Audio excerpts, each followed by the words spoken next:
Congressman, thank you for taking the time. It's so good to be here. Well, it is wild to say we are now a month in to Trump's presidency as the 47th president of the United States. There's so much action. There's so much activity. You serve as chairwoman of the anti-woke caucus in the House. Explain what your mission is and how it fits in to the president's mission. So it has been very interesting to me to watch the executive orders and the steps that the president has taken over the last 30 days to address the very issues that we're focusing on with the anti-woke caucus.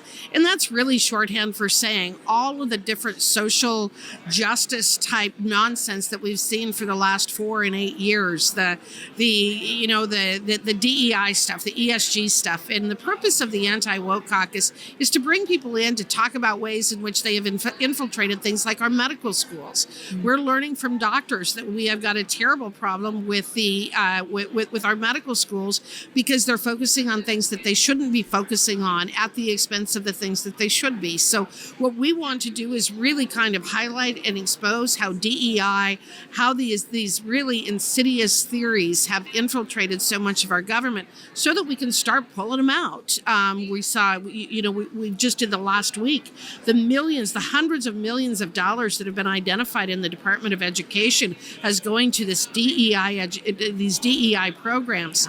All of that stuff needs to be stopped. So I'm very excited to be working with the President of the United States and his administration to pursue a policy that gets back to our constitutional foundation, which is equality, which is about a colorblind society, which is that everybody in this country has an opportunity, being the land of opportunity. So that's part of what the anti-woke caucus is going to focus on. Well, it sounds like it really fits hand in glove with what DOJ is doing, but specifically really looking at, okay, what are those really progressive, far left ideologies, and let's cut that spending off. That's exactly what it's about. That's Excellent. Right. Excellent. That is huge. And I think so many of the American people are ready for that. They say, please, let's get that out. Yes. Huge deal. Now, you also are part of the Republican Study Committee. You all have a lot of activity right now. It's a really critical time for the work that you're doing. Speak a little bit about that, if you would. So I am the chairman of the Article 1 Task Force for RSC. And what we're focusing on really is reclaiming the authority of the legislative branch. Again, under our Constitution, Article 1 is the legislative branch, Article 2 is the executive, and Article 3 is the judiciary.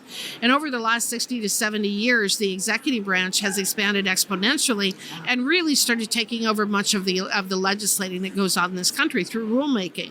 So what I'm trying to do as the chairman of the Article 1 Task Force is to help my fellow legislators to reclaim our rightful authority as being the only legislative branch. Any lawmaking should only come through Congress, not the executive branch, not administrative agencies. So the Article 1 Task Force is really to, in part, do things such as realize the promise related to the recent Loper-Bright decision that reversed Chevron. And again, make sure that when we're legislating, when we are writing laws, when we're writing bills, we're doing so in not a vague and ambiguous way, so that we don't have agencies interpreting what it is that we were allegedly trying to do.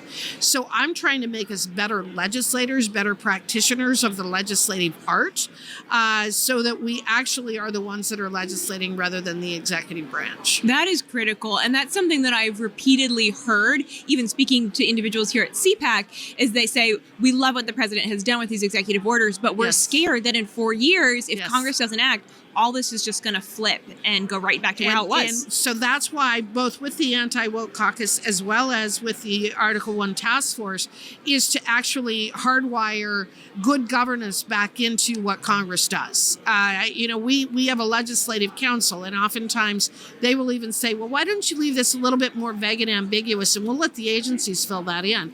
That's bad policy. Yeah. That's bad. That's being a bad practitioner. That's how we got where we are today. That's how we got where we are today. And you look at like the Clean Air Act, and it says that the Secretary of Interior of the Environmental Protection Agency shall have whatever rulemaking authority is necessary to carry out the intent of this act.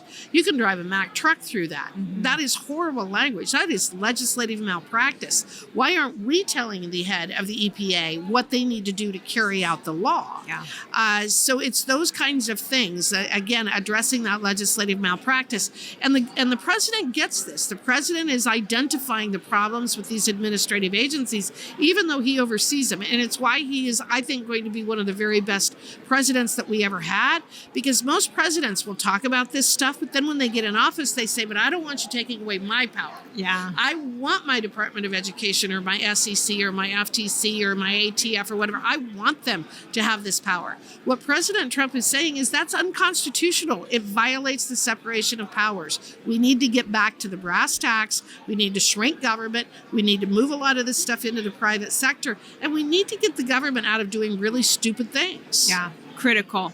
I would be remiss if I didn't ask you about spending bill. We've heard the president say he wants one big, beautiful bill. Give us a little bit of insight as a member of Congress. Well, where do things stand? I sure hope that we can do that. And I know that the folks on the budget committee and in leadership are working tirelessly. We have been combing through a variety of different existing pieces of legislation, as well as ideas of things that we want to bring into, number one, the budget, but number two, the reconciliation process, so that we can make some fundamental changes, as you say, so that 4 years we're not flip-flop back the other way.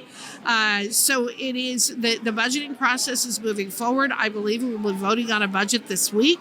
We are going to be cutting spending. It is the reality of what we have to do. At $36 trillion in debt, we have no choice but to shrink the size of government. And while I think there's going to be some pain associated with that, I think in the long run, we're going to be unleashing our private sector.